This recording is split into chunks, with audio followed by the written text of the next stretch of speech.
ನಾನು ಹುಟ್ಟುವಾಗ ಇಂಥ ಜಾತಿನಲ್ಲೇ ಹುಟ್ಟಬೇಕು ಅಂತ ಅರ್ಜಿ ಹಾಕೊಂಡಿದ್ದ,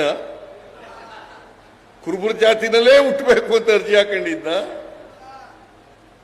ನಮ್ಮ ಅಪ್ಪ ನಮ್ಮ ಅವ್ವ ಕುರುಬರ ಜಾತಿಲಿದ್ರು, ನಾನು ಕುರುಬನಾಗಿದ್ದೀನಿ ಅಷ್ಟೇನೆ. ಆದರೆ ಮೂಲಭೂತವಾಗಿ ನಾನು ಮನುಷ್ಯ, ಮೂಲಭೂತವಾಗಿ ಮನುಷ್ಯ. ಮನುಷ್ಯನನ್ನು ಪ್ರೀತಿಸಬೇಕೇ ಹೊರತು ನಾವು ದ್ವೇಷಿಸಬಾರದು. ಪ್ರಾಣಿಗಳನ್ನು